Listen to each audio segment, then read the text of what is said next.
Hello दोस्तों, नमस्कार। एक बार फिर से स्वागत है आपके अपने यूट्यूब चैनल देव जी के ट्रिक्स में। तो दोस्तों, यहाँ पर हमारे चैनल पर डेली आपको 8:50 में यहाँ पर हिंदी की जो कि क्लास होती है और ये फुल टेस्ट होता है। पूरे आपके 50 क्वेश्चन होते हैं। आप किसी भी एग्ज़ाम की तैयारी कर रहे हैं तो आप लोग डेली का डेली टेस्ट लगा सकते हैं। बेहतर आप तैयारी कर सकते हैं। आपके पास जो भी मॉडल पेपर हो उस मॉडल पेपर को आप लगाइए और हमारे टेस्ट पेपर को भी लगाइए। तो देखिए, आपको 10-15 दिनों के बाद आपको लगभग लगभग सभी क्वेश्चन आपको कॉमन मिलेंगे। मतलब यहाँ पर आप चाहे यूपी पुलिस हो, यूपीएसआई हो, या आपका रेडियो ऑपरेटर हो, या आरओ हो, या कोई भी एग्जाम हो, आपको डेली यहाँ पर क्लासेस दी जा रही हिंदी की। ठीक है ना? तो चलिए स्टार्ट करते हैं। सभी को गुड इवनिंग, सभी को जय हिंद, सभी को गुड इवनिंग। आवाज़ वगैरह आ रही है? एक बार सभी लोग कमेंट करेंगे। जितने यहाँ पर साथी जुड़े हैं, आवाज़ आ रही है तो एक बार कमेंट करेंगे, फिर हम लोग क्लास की स्टार्ट करते हैं। और आज टारगेट देते हैं आप लोगों के लिए 25 नंबर। मात्र यहाँ पर 50 में से 25 नंबर लाना है, लेकिन माइनस मार्किंग आपकी 1/4 दी गई है। और स्टार्टिंग से ही आपको नंबरिंग करते रहना है और देखते हैं क्या स्कोर आपका जा रहा है ना? आज टारगेट दिया गया है, इस टारगेट को आपको चेंज करना है। क्लियर है? चलिए तो स्टार्ट करते हैं। देखिए, पहला क्वेश्चन आपके सामने आ गया है। कह रहे संज्ञा का वह रूप जिससे क्रिया के आधार का बोध होता है, उसे क्या कहते हैं? चलिए जवाब देना है। कह रहा है कि संज्ञा का वह रूप जिससे क्रिया के आधार का बोध होता है, उसे क्या कहते हैं? 1 का ऑप्शन देना है। तो दोस्तों, क्रिया के आधार का जो बोध होता है वो होता है अधिकरण कारक होता है। क्या होता है? अधिकरण कारक होता है। इसको ऑप्शन बनेगा आपका डी नंबर राइट हो जाएगा, है ना? याद रखिएगा। अगला क्वेश्चन आपसे दिया गया है, मेरा कुत्ता काला है। इस वाक्य में काला शब्द जो आपका है क्या है? चलिए बताइए आपका आंसर क्या हो जाएगा। सभी को जय हिंद, सभी को गुड इवनिंग, सभी को जय हिंद। चलिए, मेरा कुत्ता काला, इस वाक्य में काला शब्द है क्या? हमने कहा इसमें क्या है? काला शब्द है विशेषण, क्योंकि जो रंग होते हैं ये आपके किसमें? आपके विशेषण में होते हैं। और कुत्ता जो हो जाएगा वो हो जाएगा विशेष, क्योंकि कुत्ते की बात हो रही है। आप कहेंगे सर ऑप्शन यहाँ पर राइट हो जाएगा, सी नंबर है विशेषण। आप सभी का जवाब बिल्कुल सही जवाब आ गया है। अगले क्वेश्चन को आते हैं। क्वेश्चन दिया गया है, निम्न वाक्य में से एक विराम चिन्ह का लोप हुआ है, वह विराम चिन्ह कौन सा है? कह रहा है आप एक ऐसे मनुष्य की खोज कराइए जिसने कभी दुख का नाम ना सुना हो। यहां पर देखिएगा आपके कौन से विराम चिन्ह का प्रयोग हुआ है, बताइएगा। यहां पर आपका आंसर क्या हो जाएगा? चलिए, क्वेश्चन नंबर यहां पर देखा जाए तो आपका आंसर में से क्या हो जाएगा? निम्नलिखित में से एक विराम चिन्ह का लोप है और वह विराम चिन्ह कौन सा है? लोप यहां पर पूछा गया, लोप पूछा गया है। अब आप कहेंगे सर जी अर्ध विराम, आश्चर्य सूचक। अब बचा हुआ है आपका सी नंबर है यहाँ पर अल्प विराम। क्या हो गया? अल्प विराम। दोस्तों, यहाँ पर ऑप्शन आपका हो जाएगा क्या? यहाँ पर सी नंबर है। कहीं ना कहीं आप एक ऐसे मनुष्य की खोज कराइए, थोड़ा सा आपको रुकना पड़ेगा, रुकने में आपका अल्प विराम हो जाएगा। अगला क्वेश्चन दिया गया है कि निम्न में से कौन शब्द आपका पुल्लिंग है? पुल्लिंग की बात करते हैं। हमने कहा कि जब भी पुल्लिंग आपसे पूछा जाए तो आप कहेंगे सर पुल्लिंग के लिए एक शब्द होता है कैसा और कैसी, है ना? कैसा और कैसी। हमने कहा पानी कैसा है, पानी कैसा है, तो आप कहेंगे सर पानी होता है पुल्लिंग। हमने कहा रोटी कैसी है, तो रोटी कैसी से आंसर आया, तो ये हो गया स्त्रीलिंग। इसी प्रकार से दही कैसा है ना? दही कैसा है और कैसा है तो आपका हो गया यहाँ पर आपका पुल्लिंग। किताब कैसी है, सड़क कैसी है, नाक कैसी है, ये आपकी स्त्रीलिंग हो गई। क्लियर हो गया? अगले क्वेश्चन को आते। क्वेश्चन दिया गया है वर्षा, वहां वर्षा हुई होगी, इनमें से काल प्रकट करना है। हमने कहा कि कहां पर वर्षा हुई होगी शब्द आपको लगा हो, जब भी कभी होगी शब्द लगा हो तो आपका क्या है? तो ये संदिग्ध नहीं है, ये है आपका संभव्य। अर्थात इसको ऑप्शन जिसका आया है बी नंबर राइट हो जाएगा। यहाँ पर संभावना व्यक्त हुई है, संभव्य है, ऑप्शन बी हो जाएगा। अगला क्वेश्चन आपसे कह रहा है प्रत्येक शब्द का प्रयोग सदैव जो होता है वो किस में होता है? हमारे पास एक शब्द दिया है प्रत्येक, और प्रत्येक शब्द का प्रयोग सदैव जो होता है वो एक वचन में होता है या आपके बहुवचन में होता है, इसका जवाब देना है। यहाँ पर सदैव प्रत्येक मतलब क्या हो गया? यहाँ पर जो प्रत्येक शब्द आपका है क्या है? ये एक वचन में ही प्रयोग होता है। एक वचन मतलब ऑप्शन आपको ए नंबर यहाँ पर लगाना है, ऑप्शन बनेगा आपका ए नंबर। अगला क्वेश्चन दिया गया है कि सीता पानी पीती है, इस वाक्य में वाच्य का कौन सा रूप प्रयुक्त हुआ है? सीता पानी पीती है। यहां पर देखा जाए तो भैया सीता पानी पीती है, मतलब यहां पर देखा जाए ऑप्शन सी यहां पर आपका हो जाएगा। इसमें से क्या है, पानी क्या है, यहाँ पर कर्म है, फोकस हुआ है, पानी पीती है तो फोकस हुआ पानी में, तो ये आपका कर्म का काम करेगा, ठीक है ना। अगर यहाँ पर बात होता कि पानी कौन, तो भैया सीता होता, लेकिन फोकस यहाँ पर आपका है आपका सी नंबर। अगला क्वेश्चन दिया गया है, मैं अपना सिर खुजाता हूं, इस वाक्य में क्रिया जो आपकी है कैसी है। मैं अपना सिर खुजाता हूं, है ना, तो ये बताइए इस वाक्य में जो क्रिया है वो आपकी कौन सी क्रिया है। चलिए आप कहेंगे सर जी खुजाना तो क्रिया है, लेकिन सिर क्या है, आपका कर्म है, तो इसका मतलब है क्रिया और कर्म दोनों साथ में हैं, और जब क्रिया आपके कर्म के साथ होती है तब आपकी ये सकर्मक क्रिया होती है। आप कहेंगे सर ऑप्शन बी नंबर है, यहाँ पर लॉक कर दिया जाए तो आपका सही जवाब हो जाएगा। अगला क्वेश्चन बताइएगा, निम्नलिखित में से कौन सा व्यंजन ता वर्ग का नहीं है। यहाँ पर बताइएगा कौन सा व्यंजन ता वर्ग का नहीं है, अब आपको बताना है। चलिए ता वर्ग कौन सा है, यहाँ पर जितने भी साथी हैं सभी लोग जवाब देंगे। चलिए देखा जाए 9 का ऑप्शन आ गया है यहाँ पर माँ, जो कि बिल्कुल आसान है, क्योंकि भैया ता वर्ग तो आप लोग जानते हैं, ता था दा धा ना, इतना आसान तो क्वेश्चन शायद कभी ब्रह्मांड में देखने को मिलेगा। आप कहेंगे सर ऑप्शन बी नंबर हो गया, क्योंकि आपकी स्टार्टिंग आपकी वही यहीं से होती है। अगला है आपसे क्या दिया है, भगवत भक्ति में संधि पूछा है। भगवत भक्ति में संधि पूछा गया है, और हमने आपको बताया था संधि में क्या, कि जब भी यहाँ पर द शब्द आपको दिया गया होता है, क्या द शब्द आपको दिया गया होता है, तो द का परिवर्तन आपके ता में हो जाता है, तो हो जाएगा भगवत भक्ति। क्या भगवत भक्ति, यहाँ पर देखा जाए तो ये व्यंजन आपका टूटा है, क्योंकि द का परिवर्तन ता में हो जाएगा, बाकी सब कुछ सेम रहेगा, तो ऑप्शन व्यंजन जिसका आया है राइट आंसर है, यहाँ पर हो जाएगा। क्लियर हो गया है। अगला क्वेश्चन आप बताइएगा, निम्नलिखित में से कौन सा शब्द पानी का भी अर्थ देता है। पानी का अर्थ भी देता है, आपसे पूछा गया है। जंगल है, वन है, अरण्य है, कानन है, यहाँ पर ऑप्शन क्या हो जाएगा। आप कहेंगे सर पानी का अर्थ यहाँ पर याद रखिए वन भी होता है। क्या पानी का अर्थ वन भी होता है, अर्थात वन पानी का भी अर्थ देता है। शेष जो आपके शब्द हैं वो आपकी जंगल को व्यक्त करेंगे, यहाँ पर ऑप्शन बी लगाइएगा और इन स्क्रीनशॉट भी लीजिएगा। अगला है, निम्नलिखित में से कौन शब्द तत्सम नहीं है। कितने साथी हैं जो यहाँ पर इस क्वेश्चन का जवाब सही देंगे। बेहतरीन क्वेश्चन है कि कौन सा तत्सम शब्द आपका नहीं है। तत्सम शब्द आपका नहीं है क्वेश्चन नंबर आपका 12 में। यहाँ पर देखा जाए हमने कहा कि दद दिया गया है, उष्ट्र में तो आपका आधा सा लगा है और आपका रा भी लगा है। चच तो आपका जो छा शब्द होगा तो आपका तत्सम होगा ही होगा, लेकिन ये जो शब्द होता है ये वाला, ये आपके तद्भव में ज़्यादा आपको मिलेगा। तो आप कहेंगे सर ऑप्शन जो आपका डी दिया है, ये जो सी आर दिया है, ये है आपका तद्भव। तो आप कहेंगे सर इसका तत्सम क्या होता है। इसका तत्सम होता क्या है ये आपको बताना है जल्दी से। श्रृंगाल होता है। क्या होता है, श्रृंगाल हो जाता है, इसका जो तत्सम होता है श्रृंगाल बनता है। क्लियर हो गया है। अगला बताइएगा, क्वेश्चन आपसे दिया गया है, कह रहा है कि निम्नलिखित में से तद्भव शब्द आपको पहचानना है। यहाँ पर जो तद्भव है आपका कौन सा है, बहुत ही आसान है। यहाँ पर देखिए क्वेश्चन नंबर आपका 13, ऑप्शन क्या हो जाएगा। चलिए यहाँ पर देखा जाए तो आपका भ्रमर है, अग्नि है, मस्तिष्क है और आपकी मछली है। देखा जाए तो आप कहेंगे सर यहाँ पर ये भी आपका तत्सम है, अग्नि भी तत्सम है और आधा सा लगा, इसका मतलब ये भी तत्सम है। बचा हुआ है यहाँ पर मछली, और मछली है तो आप कहेंगे सर यहाँ पर मछली ये आपका तद्भव शब्द है। क्यों, क्योंकि इसका तत्सम क्या होता है। कितने लोग हैं जो आपको बता सकते हैं मछली का तत्सम क्या होगा। फटाफट जवाब दीजिएगा, मछली का तत्सम क्या बनेगा, बताइए मछली का तत्सम क्या बनेगा। वेरी गुड, याद रखिएगा यहाँ पर जो आंसर है वो आपका हो जाएगा मत्स्य। क्या हो जाएगा, मत्स्य होता है, मछली का तत्सम होता है। Very good. अगला क्वेश्चन आपका आ गया है, प्रत्येक प्रश्न वाक्य में एक अधोरेखित शब्द आपका है, उसके नीचे लिखे शब्दों में से 3 अशुद्ध रूप लिखे गए हैं, चौथे शुद्ध रूप में लिखे गए शब्द का चयन करना है। 3 अशुद्ध हैं और 1 शुद्ध दिया गया है। यहाँ पर दिया है दुष्चरित्र, ये तो गलत दिया गया है। अब आप कहेंगे दुष्चरित्र जो सही लिखा जाएगा वो कौन सा सही होगा। जब भी कभी दुष्चरित्र होता है तो आपको ये वाला ही सही होता है, मतलब यहाँ पर जो ऑप्शन है आपका ए वाला, वो ऑप्शन बिल्कुल सही जवाब हो जाएगा। दुष्चरित्र आपका जवाब बनेगा यहाँ पर आपका कौन सा, ए नंबर ए राइट हो जाएगा।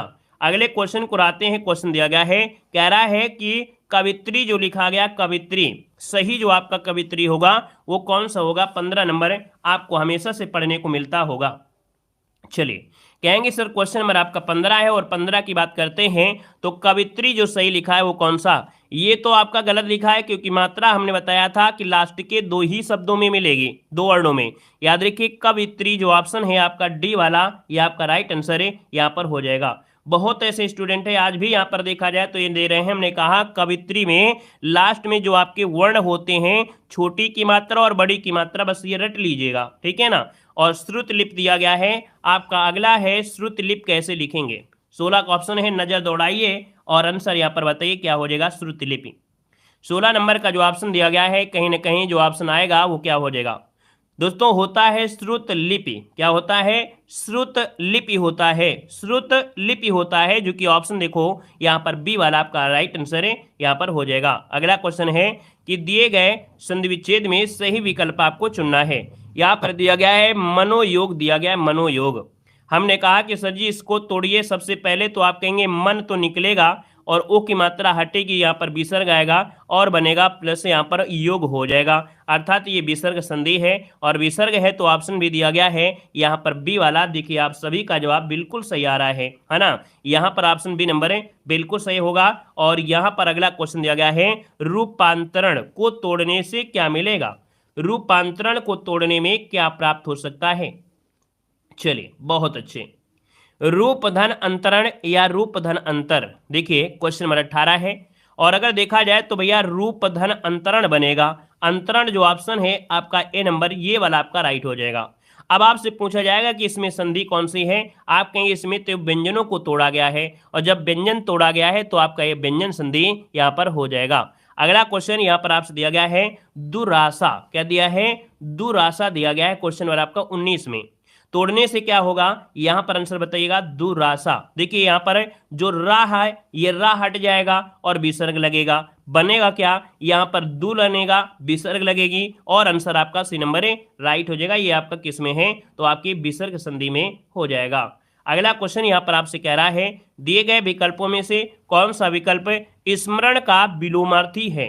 स्मरण मतलब होता है याद रखना, है ना, याद रखना।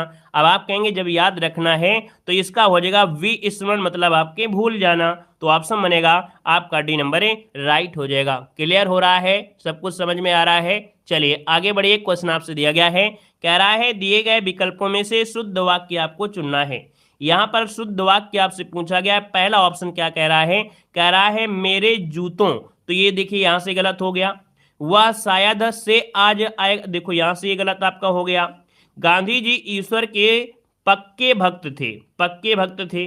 चाकू से बच्चों को काटकर फल दो, चाकू से बच्चों को काटकर, ये गलत हो गया। तो कहीं ना कहीं देखा जाए आपका ऑप्शन ज्यादा बेस्ट यहाँ पर सी नंबर लग रहा है, ठीक है ना। और अगले क्वेश्चन को आते हैं। क्वेश्चन दिया गया है थोथा चना बाजे घना मोहरे का अर्थ इनमें से क्या होता है? चलिए यहाँ पर जो आप देना है थोथा चना बाजे घना, इस मोहरे का अर्थ इनमें से क्या हो जाएगा? जो आप देना है आंसर क्या हो जाएगा? दिखावा बहुत करना परंतु सार ना होना।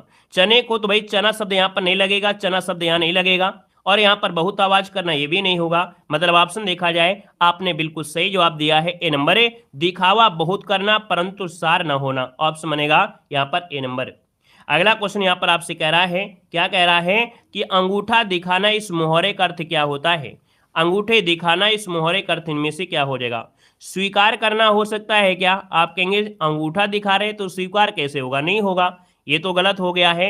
आप कहेंगे इंकार करना, किसी काम से इंकार करना, ऑप्शन बनेगा यहाँ पर बी राइट हो जाएगा।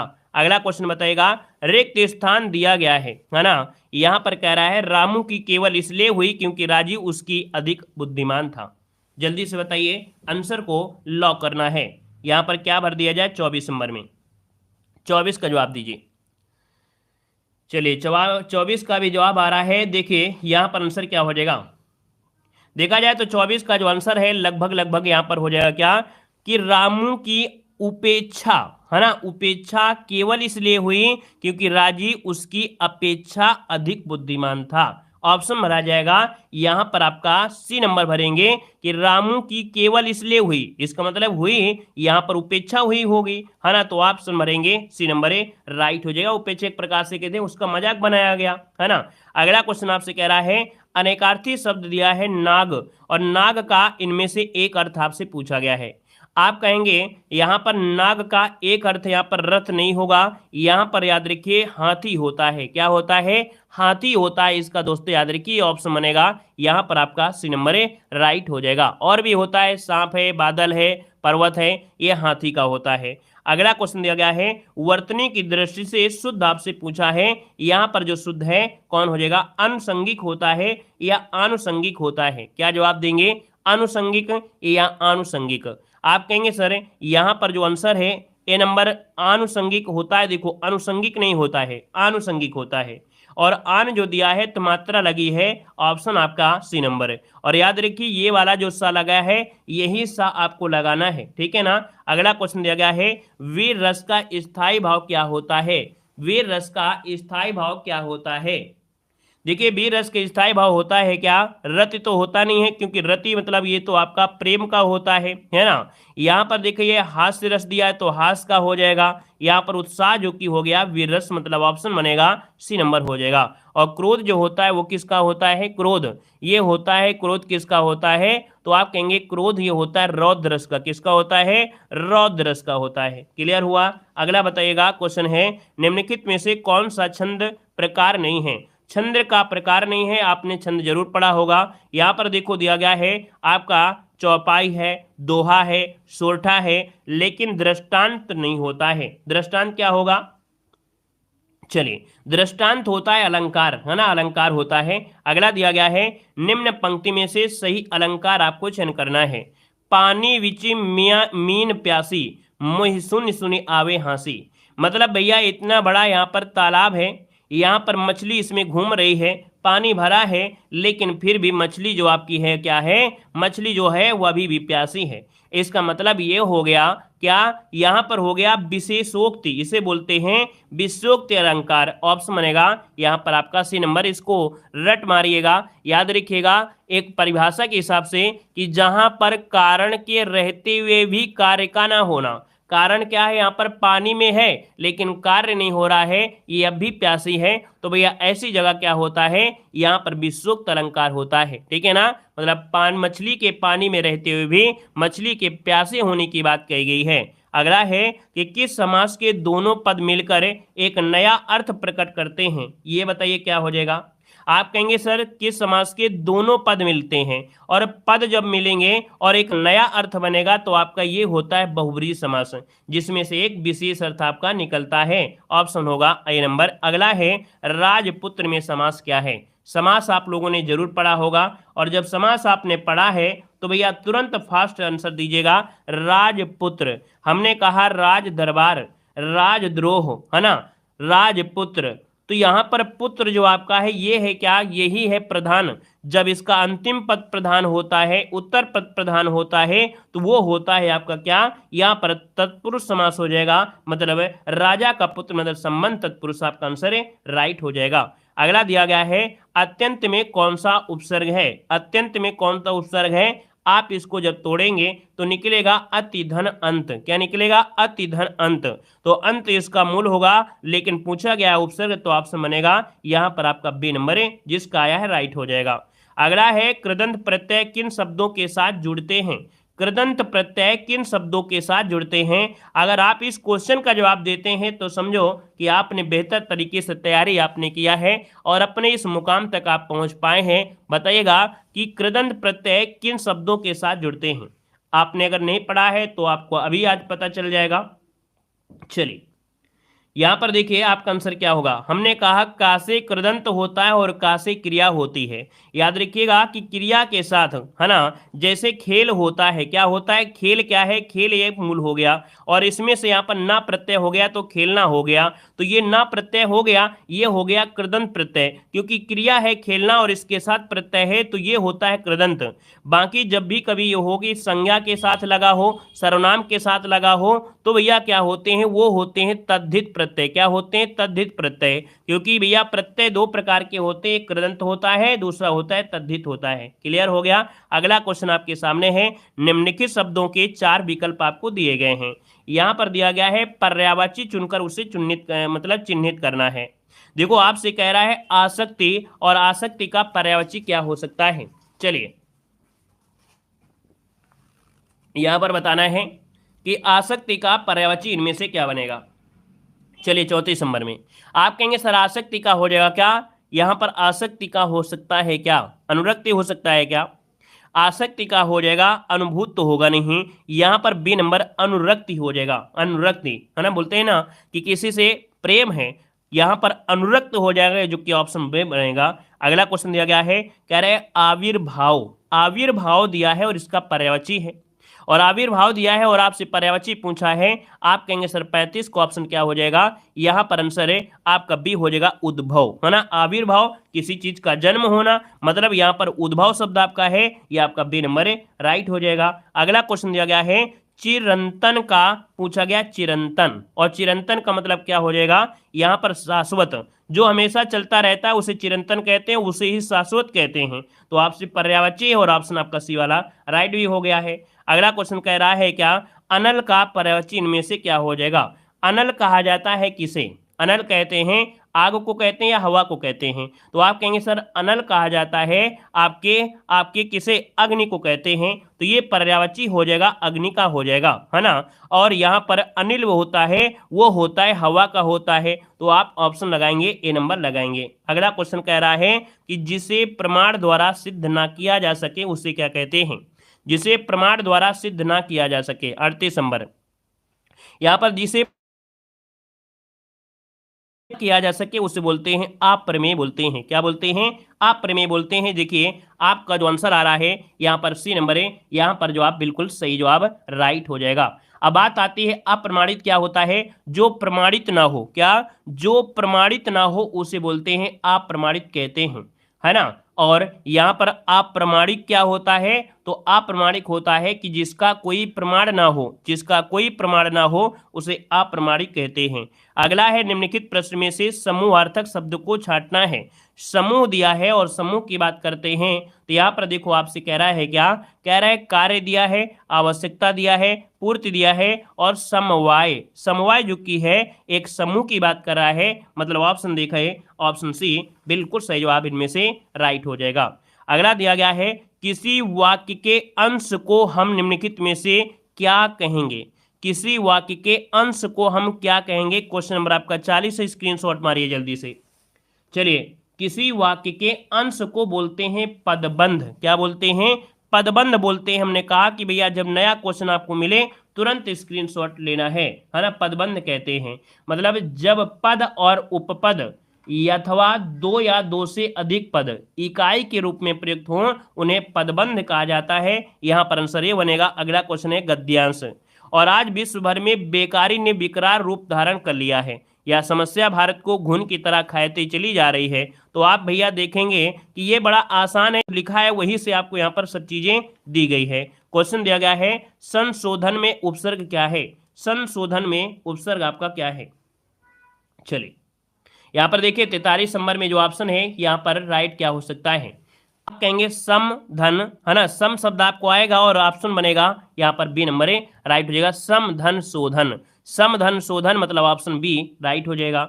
अगला दिया गया है, कौन सा वर्ग काम की तलाश में गांव से शहर आता है? तो भैया गांव से अगर शहर आया है इसका मतलब है कि ये गद्यांश से दिया गया है। और ये भैया जो अशिक्षित वर्ग होता है, क्या? जो अशिक्षित वर्ग होता है गांव से शहर की तरफ यहाँ पर भगता है। अगला क्वेश्चन दिया है, आज की जो शिक्षा प्रणाली है उसमें किसका अभाव है? तो आज की शिक्षा प्रणाली में देखा जाए तो भैया जो व्यवहारिक ज्ञान है ना, व्यवहारिक ज्ञान है, इसका यहाँ पर अभाव है। ये गद्यांश के क्वेश्चन थे।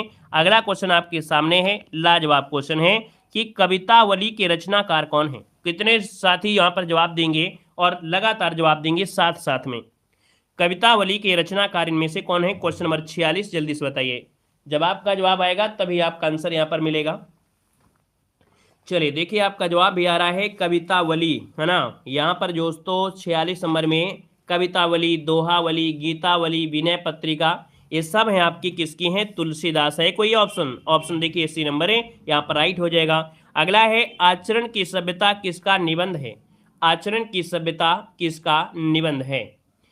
चलिए आचरण की सभ्यता है ना, कन्यादान, सच्ची वीरता, पवित्रता, मजदूरी और प्रेम, ये सब हैं आपके सरदार पूर्ण सिंह के, ऑप्शन राइट हो जाएगा बी नंबर है, सरदार पूर्ण सिंह आपका बनेगा। अगला है राम वृक्ष बेनीपुरी की रचना है माटी की मूर्तें, माटी की मूर्तें, ये किस साहित्यिक विधा से संबंधित है, माटी की मूर्तें ये कौन सी साहित्यिक विधा से है। आप कहेंगे सर राम वृक्ष बेनीपुरी अर्थात ये हैं आपके रेखा चित्र, क्या है ये रेखा चित्र है, माटी की मूर्तें ये आपकी रेखा चित्र है, याद रखिएगा है ना। और भी आपने पढ़ा होगा गेहूं और गुलाब, जंजीर और दीवारें, है ना, यात्रा वत्रांत में पैरों में पंख बांधकर, ये आपके हैं। और अगला क्वेश्चन दिया गया है, कह रहा है क्वेश्चन आपका सामने है, निम्नलिखित में से प्रसिद्ध छायावादी लेखक का नाम बताना है। अब क्वेश्चन नंबर आप 19 पूछा है, छायावादी पूछा है, आप जवाब तुरंत दे सकते हैं, बताइएगा 49 नंबर में। तो आप कहेंगे छायावाद की प्रसिद्ध लेखिका हैं कौन, यहाँ पर देखा जाए तो आपके दिया गया है कौन, यहाँ पर महादेव वर्मा है, वियोगी हरि हैं, डॉक्टर रामविलास शर्मा है और लक्ष्मी नारायण मिश्र हैं। क्या जवाब दिया जाए, महादेव वर्मा लॉक कर दें। चलिए बिल्कुल सही है, याद रखिए महादेवी वर्मा, महादेवी वर्मा दोस्तों छायावाद की प्रमुख लेखिका आपके हैं। और भी आपके रहते हैं है ना, जयशंकर प्रसाद है, सुमित्रन पंत है, ये भी आपके रहते हैं। अगला क्वेश्चन है रानी केतकी की कहानी किसकी कृति है, रानी केतकी की कहानी किसकी कृति है। क्वेश्चन नंबर 50 ऑप्शन को लॉक किया जाए। चलिए 50 को भी ऑप्शन आया है, रानी केतकी की कहानी ये है आपके मुंशी ईसा अल्लाह खां, जो कि ऑप्शन है यहाँ पर सी नंबर सैयद ईसा अल्लाह खां, आपका जवाब बिल्कुल सही जवाब हो जाएगा, ठीक है ना। आपसे पूछे लल्लू लाल तो आप कहेंगे प्रेम सागर, है ना, लल्लू लाल की है। वहीं पर देखा जाए नासिकेतोपाख्यान ये है आपके सदल मिश्र की है, नासिकेतोपाख्यान सदल मिश्र की रचना पूछी भी जाती है, ठीक है ना। और यहाँ पर अगले क्वेश्चन को बढ़ते हैं। क्वेश्चन आपका दिया गया है, कह रहे परिंदे कहानी वर्णित में से किस कथा की है। चलिए बताइए परिंदे कहानी जो आपकी है किसकी है। चलिए यहाँ पर प्रैक्टिस सेट के साथ साथ हमारे चैनल पर आपको हिंदी साहित्य की भी पूरी तैयारी होती है। डेली टेस्ट पेपर के बाद हिंदी साहित्य के भी क्वेश्चन यहाँ पर रखे जाते हैं, जो कि एक प्रकार से लेवल से भी आपके हैं। देखिए परिंदे कहानी दिया गया है, आप कहेंगे 47 का ऑप्शन राइट करते हैं क्या, यहाँ पर निर्मल वर्मा की है, किसकी है, परिंदे कहानी आपकी निर्मल वर्मा, ऑप्शन राइट हो जाएगा, यहाँ पर सी नंबर हो जाएगा। अगला क्वेश्चन दिया गया है, कह रहा है मिर्जा गालिब किस शासक के दरबारी कवि थे। चलिए क्वेश्चन नंबर है यहाँ पर 41 है, मिर्जा गालिब जो थे वो किस शासक के दरबारी कवि थे। शाहजहां के तो थे नहीं, आप कहेंगे सर बहादुर शाह जफर के कवि रहे हैं, ऑप्शन डी राइट हो जाएगा, बहादुर शाह जफर। याद रखिएगा कि भैया गालिब और असद नाम से लिखने वाले मिर्जा मुगल काल के आखिरी शासक बहादुर शाह जफर के जो आपके शासनकाल में थे। अगला क्वेश्चन दिया गया है, बीजक किसकी रचनाओं का संग्रह है, बीजक किसकी रचनाओं का संग्रह है।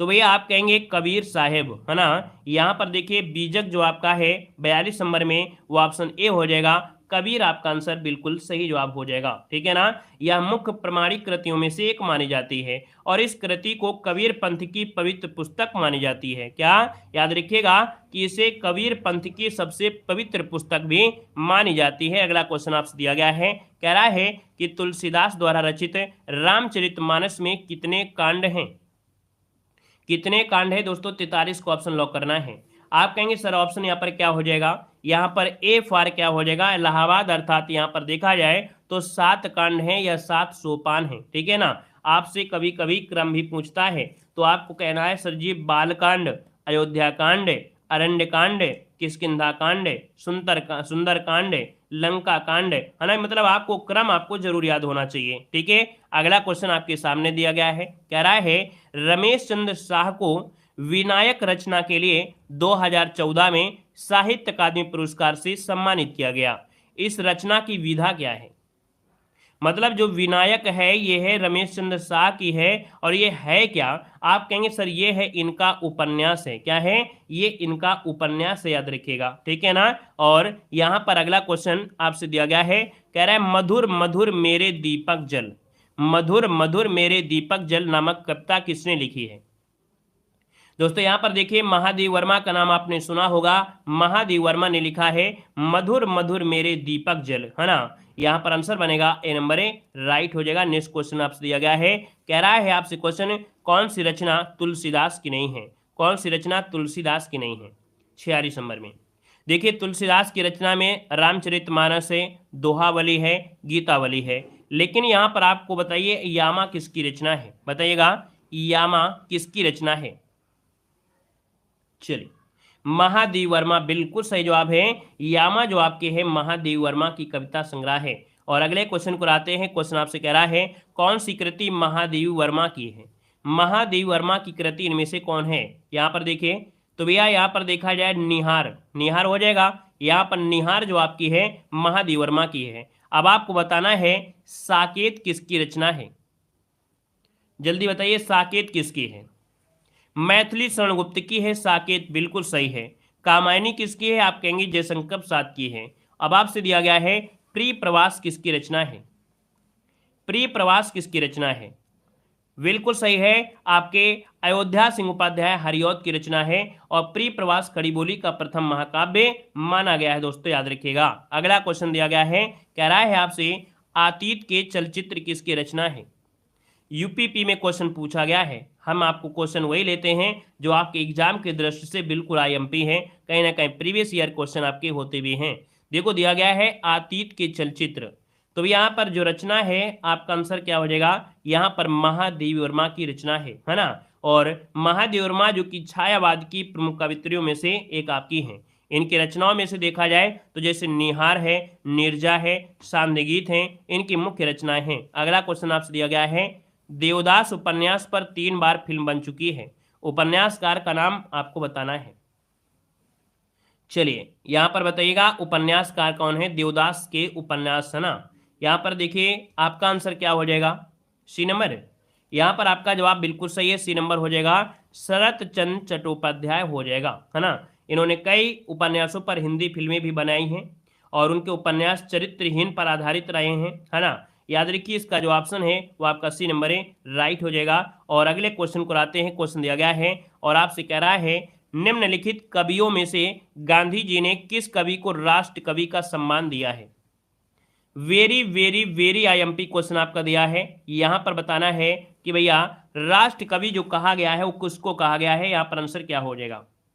देखा जाए राष्ट्र कवि का जो संज्ञा है यहाँ पर जो आंसर आ रहा है लगभग लगभग सभी का सही है। यहाँ पर क्या हो जाएगा? मैथिली शरण गुप्त, बिल्कुल सही है। आपका जवाब डी हो जाएगा। मैथिली शरण गुप्त को महात्मा गांधी ने राष्ट्र कवि की उपमा दी थी। उन्हें पद्म भूषण सम्मान से भी सम्मानित किया जा चुका है ना। और इनकी जयंती को कवि दिवस के रूप में भी मनाया जाता है। इनकी जो जयंती है वो आपकी कवि दिवस के रूप में भी मनाया जाता है। अगला क्वेश्चन यहाँ पर दिया गया है, कह रहा है ठेले पर हिमालय किसकी निबंध रचना है? ठेले पर हिमालय किसकी निबंध संरचना है आपसे पूछा गया है। तो ठेले पर हिमालय है आपके बी नंबर है, धर्मवीर भारती। ऑप्शन राइट हो जाएगा आपका बी नंबर है, यहाँ पर राइट हो जाएगा, ठीक है ना। और यहाँ पर देखिए अगला क्वेश्चन है, सर्वेश्वर दयाल सक्सेना कृत बकरी किस विधा की रचना है? ये बकरी जो आपकी है किस विधा की रचना है? सर्वेश्वर दयाल सक्सेना कृत बकरी किस विधा की रचना है? देखिए ऑप्शन क्या हो जाएगा? तो आप कहेंगे ये नाटक है इनका, है ना। ये क्या है? नाटक है। ऑप्शन बनेगा आपका डी नंबर है। अगला क्वेश्चन दिया गया है निराला, क्या दिया है? कौन सी निराला की काव्यकृति नहीं है? निराला के द्वारा काव्यकृतियों में दोस्तों आपकी अनामिका है, यहाँ पर गीत का है, परिमल भी है, लेकिन आपको बताना है चतुरी चमार किसकी रचना है? बताइएगा। क्वेश्चन नंबर आपका जो आपका दिया है इसका आंसर सही हो जाएगा चतुरी चमार। और चतुरी चमार जो आपका है वो है आपका किसका? तो आप कहेंगे सूर्यकांत त्रिपाठी निराला की है। किसकी है? सूर्यकांत त्रिपाठी निराला आपका आंसर है, यहाँ पर राइट हो जाएगा। और अगला क्वेश्चन आपका दिया गया है रामचरितमानस की जो भाषा है वो आपकी कौन है? रामचरितमानस की जो भाषा है वो आपकी कौन सी है?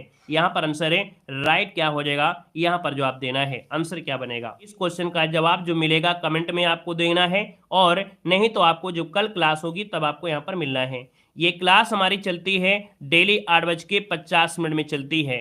आप किसी भी एग्जाम में आप किसी भी एग्जाम का पेपर देने वाले हैं, आप डेली क्लास लीजिए और कोई एक बुक आपकी हिंदी की कोई भी आपके पास हो, बस उसको पढ़ते रहिए। आपको लगेगा कि नहीं हम फ्री टेस्ट लगाते हैं और डेली टेस्ट लगाते हैं, डेली आपको ज्ञान मिलेगा और जो भी छोटी-छोटी चीज़ें आपको किताबों में नहीं मिलती हैं, वो टेस्ट पेपर में आपको आसानी से मिल जाती हैं। तो आइए नेक्स्ट क्लास में तुरंत उस क्लास को जल्दी से स्टार्ट करते हैं, ठीक है ना?